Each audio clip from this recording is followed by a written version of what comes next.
Queremos hacer de esta reunión un motivo de agradecimiento a Dios por la nación en la que Él decidió que naciéramos.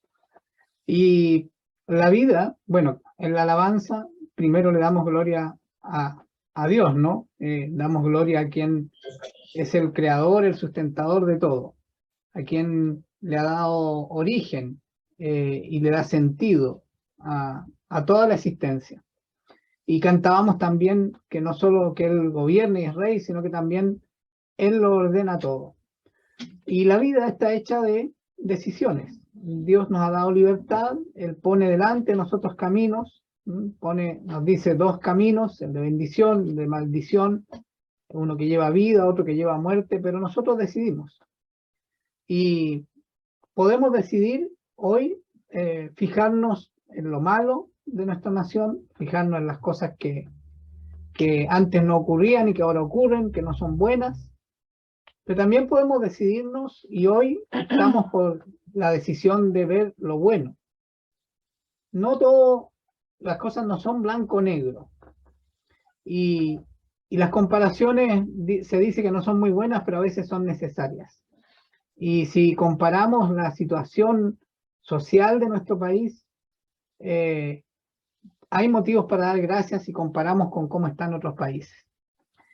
Y también si vemos la dotación natural, lo que Dios le ha dado a Chile en términos de naturaleza, ¿no? De paisajes, de climas, de vegetación, de flora, de fauna, de frutos, de riqueza mineral.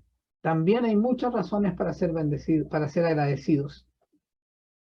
Y eso es lo que queremos hacer hoy. Hoy queremos centrarnos en el agradecimiento a Dios primeramente, para que también en nuestro corazón haya agradecimiento y que ese agradecimiento pueda fluir de nosotros hacia otros.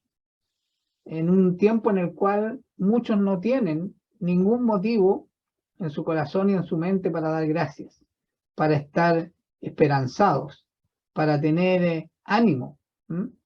Nosotros tenemos que ser esa fuente de vida, de esperanza y de agradecimiento en medio de la sociedad, de la nación en la cual Dios nos hizo nacer. Así que vamos a compartir un pequeño mensaje en esa dirección. Luego nos vamos a dar un tiempo para orar. Vamos a orar nosotros y vamos a dejar abierto por si alguien quiere también orar por nuestra nación en alguna dirección específica. Y vamos a compartir también entre la palabra y ese tiempo de oración un video que preparamos, que es una alabanza, pero que tiene como fondo imágenes de nuestro país, que es creación de Dios. Dios creó todo, como dice el Génesis, y Dios dijo, y fue hecho. Y lo que nosotros podemos apreciar, ver con nuestros ojos, oler con nuestras narices, especialmente en los espacios naturales, en esta época, ¿no? de invierno, la lluvia, el agua, la humedad hace surgir los aromas, ¿no? Y todo eso que podemos percibir, Dios lo creó. Y todo eso Él lo hizo perfecto, y lo hizo bello, y lo hizo bueno. Y esos son motivos para agradecer, ¿no? Bueno, vamos a ir al mensaje y luego vamos a seguir con las otras partes que hemos preparado para esta reunión de acción de gracias de hoy.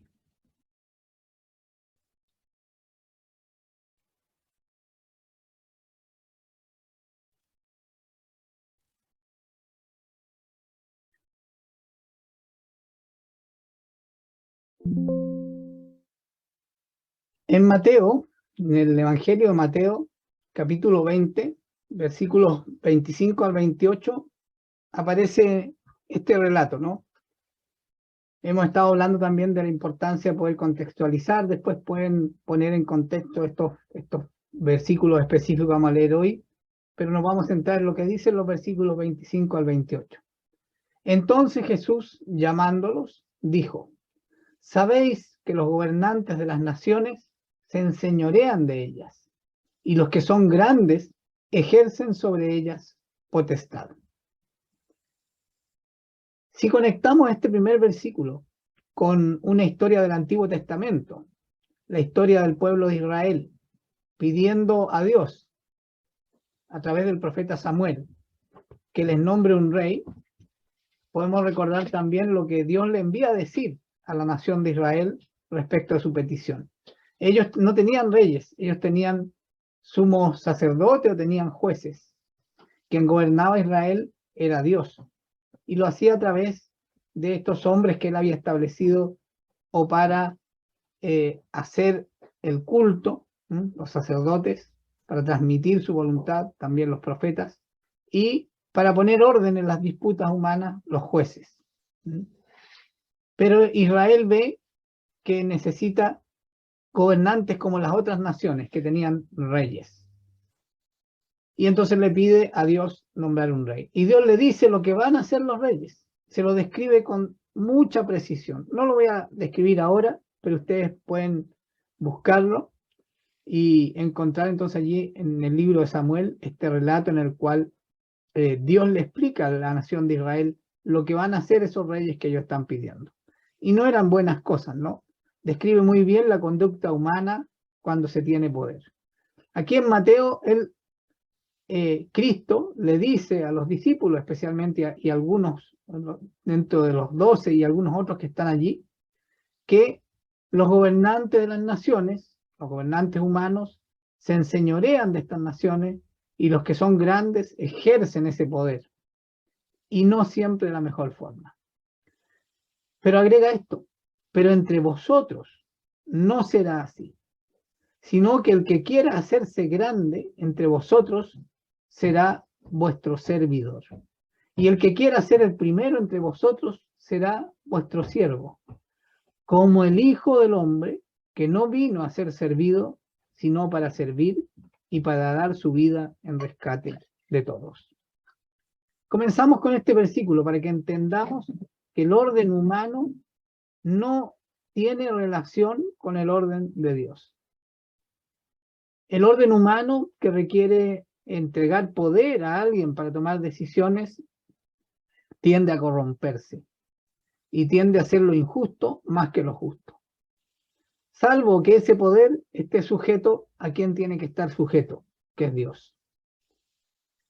Y entonces el ser humano cree que para poder lograr más cosas requiere más poder, y especialmente poder sobre otros. En cambio, Cristo está diciendo aquí que en el orden de Dios hay que hacerse servidor de los demás. Y que el mayor y mejor ejemplo de eso fue Cristo mismo. También la Escritura nos dice que aún siendo Dios no tuvo bien ser Dios, sino que se hizo siervo, y siervo que vino a morir en cruz por nosotros.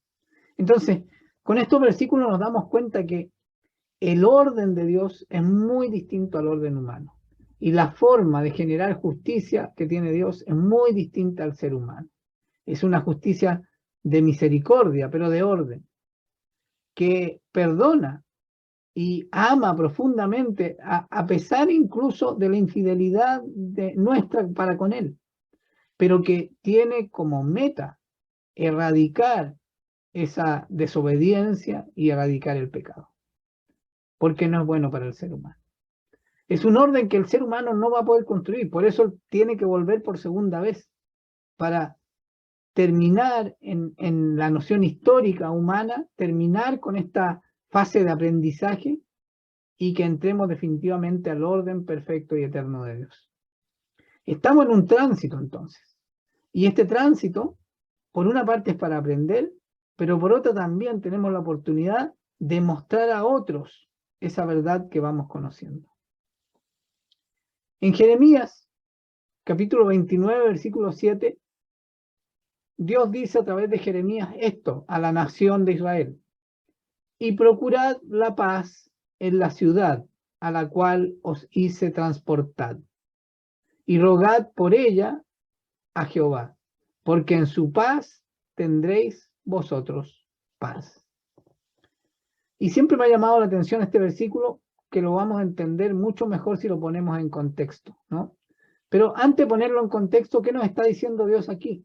Que los cristianos, los seguidores de Cristo, aquí Cristo aún no llegaba, pero era una promesa, era el Mesías prometido, el cual todos los profetas entendieron, quizás no sabían el nombre, Jesús, pero sí sabían que era el Cristo, el Mesías prometido, ¿no? Y entonces nos está diciendo que en el orden de ese Mesías prometido, ese Rey de Reyes, lo que debemos hacer es procurar la paz en medio de los grupos humanos que viven juntos, ¿no? Cuando habla de la ciudad, habla de lo que hoy día es en la noción de ciudadanía, de ciudadano. Eso viene de vivir en una ciudad que requiere un orden, que requiere ciertas reglas para poder funcionar juntos, ¿no? Entonces, este llamado a la paz con otros, eso es en el fondo, ¿no? Rogarle a Dios para que nosotros podamos ser colaboradores y constructores de paz con otros, ¿no? Porque si hacemos eso, nosotros también tendremos paz, nos dice aquí. Pero, ¿cuándo y dónde le pide Dios esto a la nación de Israel? Se lo pide en el tiempo en que los ha enviado a cautiverio en Babilonia, por haberse apartado de su voluntad. Precisamente Jeremías les advirtió y les advirtió hasta la saciedad lo que iba a ocurrir si ellos no volvían a Dios, y ellos no volvieron a Dios. Y terminaron nuevamente siendo esclavos, ya no de los egipcios, sino de los babilonios. Pero aún allí, Dios les dice, trabajen por la paz de esa ciudad donde son esclavos, donde no están por su voluntad. ¿De dónde van a salir? Por mi mano, tal como los saqué de Egipto, los sacaré de Babilonia. Pero mientras estén allí, trabajen por la paz. Creo que esto es muy claro para cuando estamos en tiempos que no parecen buenos en el lugar donde estamos. Entender de que en todo momento debemos trabajar por la paz. Hace unos domingos atrás, Victoria hablaba de estos israelitas que habían colgado sus arpas, ¿no? Que ya no tenían ánimo de cantar ahí en los ríos de Babilonia. Bueno, Dios nos llama a tener ánimo y a levantar una voz de júbilo, porque de Él depende nuestra paz, de Él depende nuestro sustento, y Él tiene un plan para ordenarlo todo.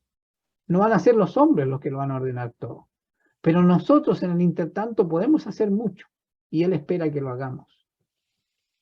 El Salmo 47:8 dice, reinó Dios sobre las naciones y se sentó Dios sobre su santo trono. Dios reina sobre las naciones. Muchas veces nos parece que no, pero Él lo hace.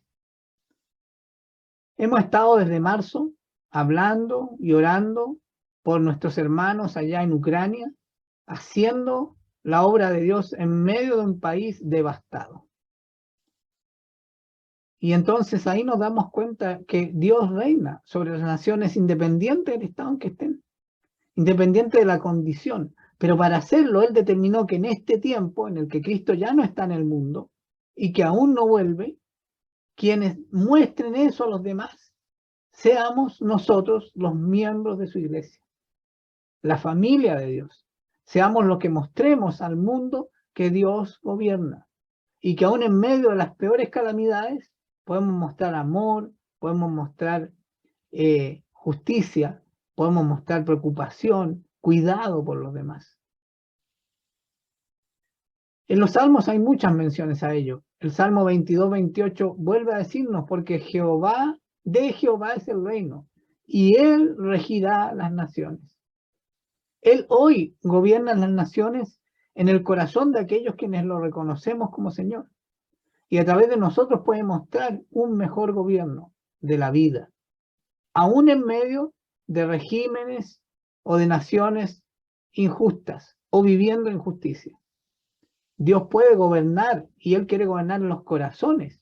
No quiere gobernar a través de estructuras o de textos legales, como el hombre pretende gobernar a los demás, con leyes, con constituciones, con poder económico, con poder de la fuerza militar, o con seducción del lenguaje, con medios de comunicación. No, Dios quiere gobernar en los corazones, y por nuestra propia decisión.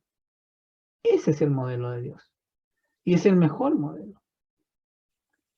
El Salmo 108:3 dice: te alabaré, oh Jehová, entre los pueblos.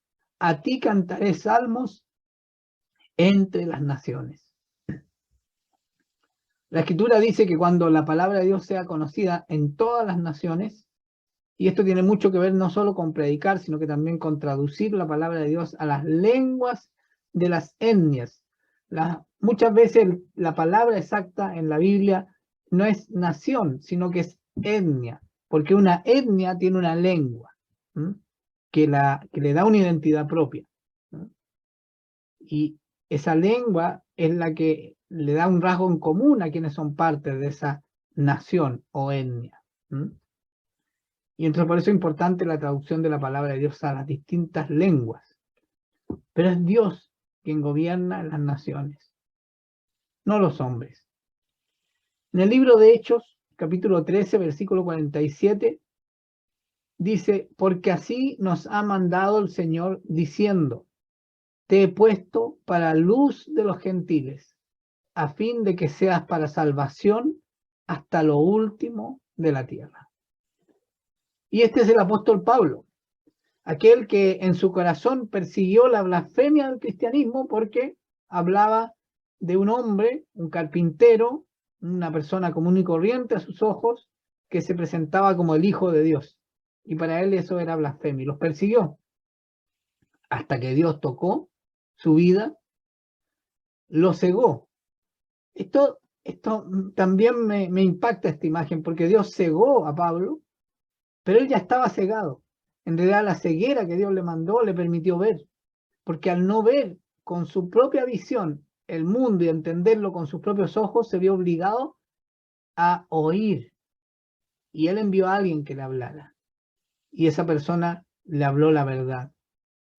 Y entonces Pablo, el perseguidor de cristianos, se convirtió en el elegido por Dios para llevar la verdad a los no judíos, a otras naciones, no a la nación judía, sino que a otras naciones, los gentiles.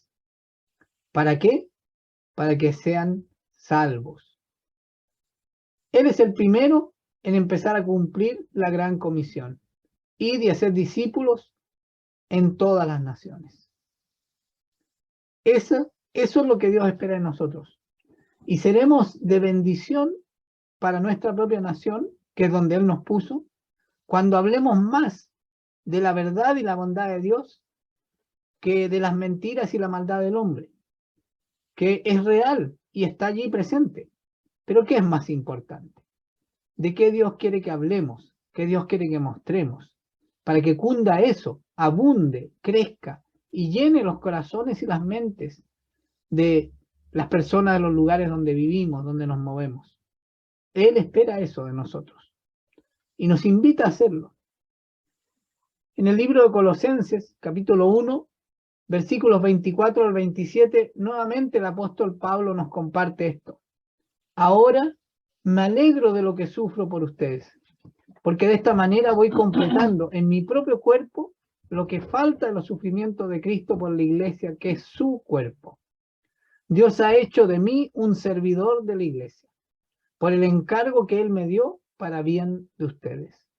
¿De qué? ¿Qué encargo? Anunciar en todas partes su mensaje. Es decir, el designio secreto que desde hace siglos y generaciones Dios tenía escondido, pero que ahora ha manifestado al pueblo santo o nación santa.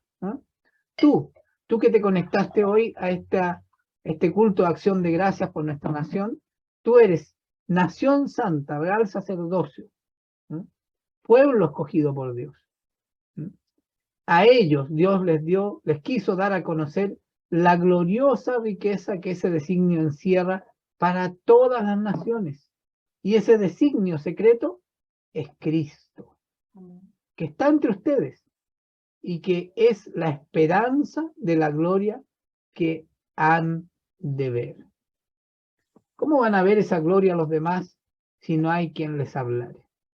¿Y quién les va a hablar o quién se las va a mostrar? ¿Quién va a hablar buenas cosas y no malas cosas? No hacernos uno con los reclamos, los refunfuños, el pesimismo de los demás, Y esto no es negar la realidad, también tenemos que reconocer la realidad del mal, porque no somos ingenuos. Cristo les dijo a sus discípulos, en el mundo tendréis aflicción, hay mal en el mundo, pero no teman, yo he vencido al mundo. Nosotros somos los portadores de ese mensaje y bendecimos esta nación que Dios nos dio, pero para bendecirla tenemos que transmitir un lenguaje de bendición para los demás, tenemos que transmitir un lenguaje de agradecimiento, de esperanza, y no hacernos uno con el pesimismo o la negatividad de quienes no tienen a Dios en sus vidas. A ellos solo les queda la realidad, a nosotros nos queda la verdad. Por eso Mateo 28 termina el Evangelio en los versículos 19 y 20 diciendo, por tanto, id, las palabras de Cristo, ¿no? Id y haced discípulos a todas las naciones. Bueno, quizás tú no estás llamado o llamada a ser misionero en otra nación, pero puedes ser misionero en esta nación. Misionero es ir con la misión a aquellos que no conocen a Dios. Mostrarlo, darlo a conocer, que aprendan de él. Eso es discipular. Evangelizar es contar la buena nueva. Pero cuando sembramos la verdad y la gran noticia, Dios existe, nos ama, te busca, te ama. Es tanto que te ama que envió a su propio Hijo para morir por ti, para perdonar tus pecados y recibirte de vuelta en la familia. Eso es evangelizar. Pero cuando reconocemos eso, necesitamos conocer más. Necesitamos entender todas las cosas como las entiende Dios. Y eso es el discipulado. Dedicarse y disponerse a acompañar a otro en el conocimiento de la verdad en todas las experiencias de la vida. La presencia de Dios en todas las áreas de nuestra vida. Dios no solo redimiéndonos cuando recibimos a Cristo, sino que redimiendo nuestros dolores, nuestras culpas, todas esas cosas que traíamos cuando llegamos a encontrarnos con Él, Él las puede redimir. Discipular implica eso, ¿no?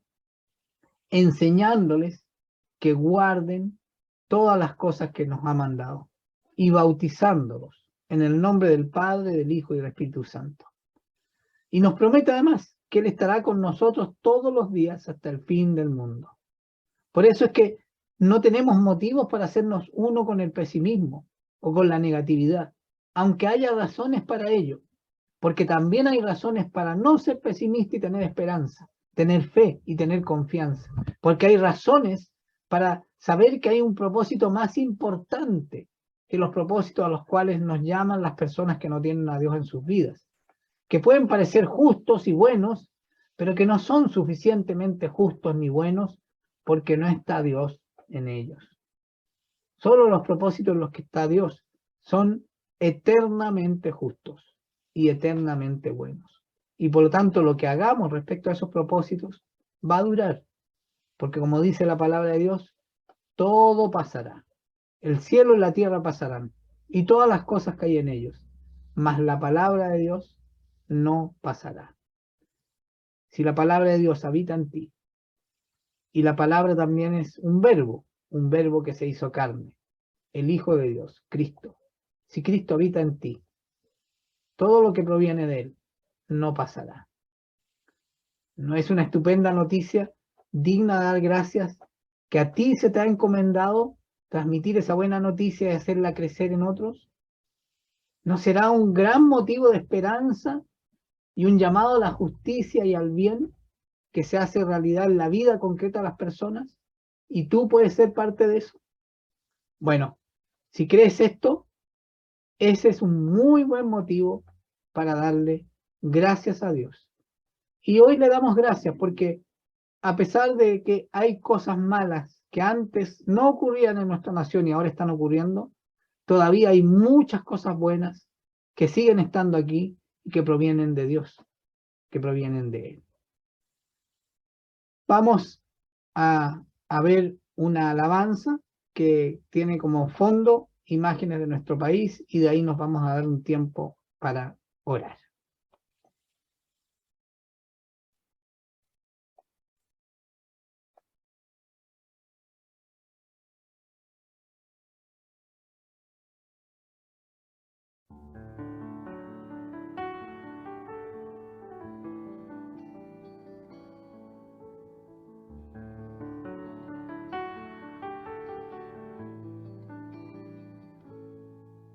Por nada estés ansioso, pídele a tu Dios con oración y anhelo, con súplicas y ruegos y con acción de gracias, dándole las gracias, pues Él tiene el control.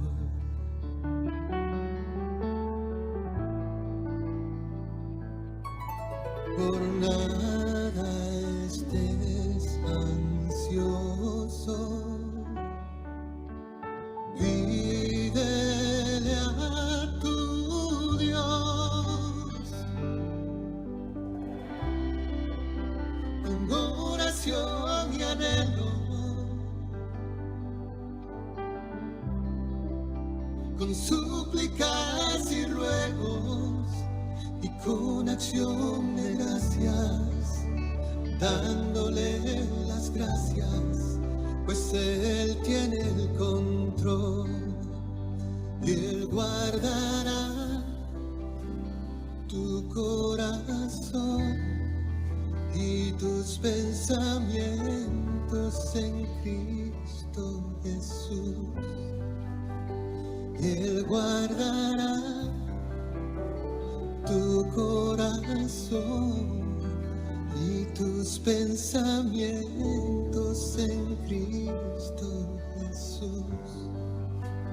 Él guardará tu corazón y tus pensamientos en Cristo Jesús. Gracias, gracias, gracias, Señor. Gracias, yo te doy gracias, te doy gracias, mi Dios, porque salgo y regreso contigo, porque el fuego no toca mi piel, ni las aguas inundan mi casa. Te doy gracias, Señor. Gracias, Señor. Gracias, Señor Jesús. Amén. Gracias, gracias. Gracias, Señor. Gracias, te doy gracias, te doy gracias, mi Dios, porque salgo y regreso contigo, porque el fuego no toca mi piel, no toca, no, ni las aguas inundan mi casa. Te doy gracias, Señor. Gracias, Señor. Gracias, Señor Jesús. Amén. Te doy gracias, Señor. Gracias, Señor. Gracias, Señor Jesús. Amén. Te doy gracias, Señor. Gracias, Señor. Gracias, Señor Jesús. Amén.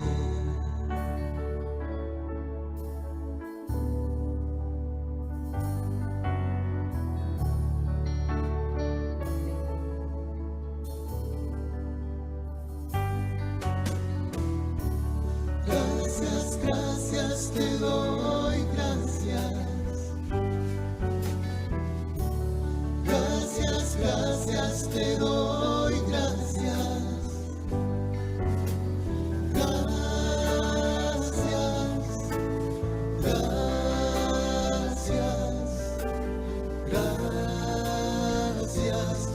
Señor, mi Señor, mi Señor, gracias, gracias te doy, gracias. Gracias, gracias te doy, gracias.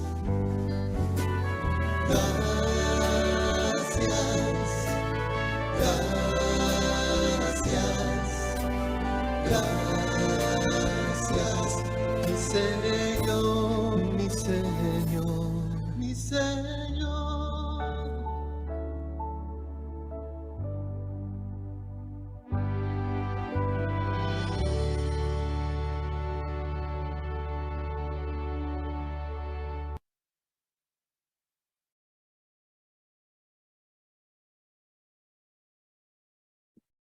Papá, queremos primeramente darte gracias por tu amor claramente manifestado en la esplendorosa naturaleza de la nación que nos has dado.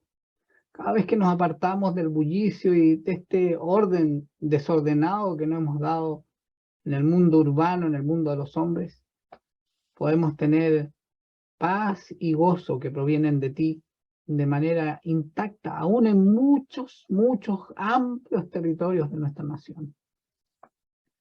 Y ahí podemos ver tu obra intocada por el hombre. Podemos también reconocer los efectos de nuestra pretensión de orden, Señor. Y nos recuerda que tú eres el creador y que tú estás presente. Hoy queremos también pedirte perdón por la sobreexplotación de esas riquezas y recursos. Como también queremos pedirte perdón por la explotación de las personas en nuestra nación. Todo eso ha derivado en injusticias que muchos han querido reparar por sus propias manos, Señor. Pero tú aún tienes tu mirada puesta sobre nosotros. Queremos pedirte también perdón por el rol equivocado que tantas veces ha jugado tu iglesia, haciéndose parte de las contiendas humanas y no haciéndose parte de la misión a la cual tú la has llamado. Y reconocemos que muchas veces tú nos has advertido, como lo hiciste enviando profetas antes de aquel devastador terremoto y tsunami, o de otras maneras también lo has hecho, Señor, pero muchas veces no hemos entendido o no hemos querido entender. Pero aún así, tu mirada y tu misericordia sigue intacta y asequible para nosotros, a la mano para nosotros, Señor. Y por eso te damos gracias. Y hoy queremos hacer un compromiso contigo y pedir tu ayuda para cumplir ese compromiso, porque sin ti es difícil que podamos, Señor. Que cada vez que queramos o no queramos, pero inconscientemente caigamos en hacernos uno con lo que dicen, hablan, piensan o hacen los que no te tienen a ti en sus vidas, podamos darnos cuenta, Señor, detenernos y recapacitar, y que de nuestra boca salga agradecimiento y bendición, salga esperanza y convicción, y podamos glorificarte a ti, pero al mismo tiempo podamos hacer verdad esa palabra, Señor. Porque cuando nos hacemos uno con esa negatividad y pesimismo, nos hacemos como los israelitas en medio de Egipto o de Babilonia, pero como esos israelitas que colgaron sus arpas y ya no cantaban. Y no queremos ser como ellos, queremos ser como aquellos mismos israelitas, en esa misma condición, que decidieron poner la mirada en lo alto, mirarte a ti, y creer que de ti viene la justicia y la salvación, y que tú puedes hacerlo real, aún antes de que tu Hijo venga por segunda vez, puede hacerlo real en nuestras vidas y en las vidas de otros. Y por eso queremos darte gracias, Señor. Queremos bendecir a Chile, queremos bendecir a esta nación tan bendecida por ti. Bendición que se expresa en que tú aún sigues guardando la bondad y no nos has entregado a perdición, Señor. Amén, sí, Señor. Gracias. Y trae sabiduría a nosotros Amén. para poder hacer realidad en la escala que nosotros podemos. Porque en la medida que cada uno haga lo que debe hacer, muchas más cosas buenas ocurrirán, Señor. Te damos gracias, bendecimos a cada hogar de Casa Iglesia. Amén. Señor. Bendecimos a cada persona que integra estos hogares. Sí, Señor. Y bendecimos los lugares que pisan las plantas de sus pies. Para que cuando anden por allí, sus pisadas, con sus bocas hablando, con sus miradas viendo, sus oídos oyendo, lo que es bueno oír y hablar, sean de bendición y seamos todos de bendición, Señor, en Amén. aquellos lugares que tú nos has puesto. Sí, Señor. Y en los lugares difíciles, sabemos que tú nos has de guardar y que podamos seguir con la misma convicción, con la misma esperanza y con el mismo gozo, Amén. rompiendo la lógica de los demás, Señor. Que no entiendan como el Evangelio es locura, que así sea, Señor, porque la locura se convertirá en convicción y que haya muchos Pablos, incluso aquellos que te rechacen, que terminen abrazándote convencidos Amén. Señor. de que lo único bueno, lo único cierto, lo único verdadero Jesús, Señor. proviene de ti y se sustenta en ti, Señor. Sí, Señor. Te damos gracias, papá, en el nombre de tu Hijo Jesucristo. Amén.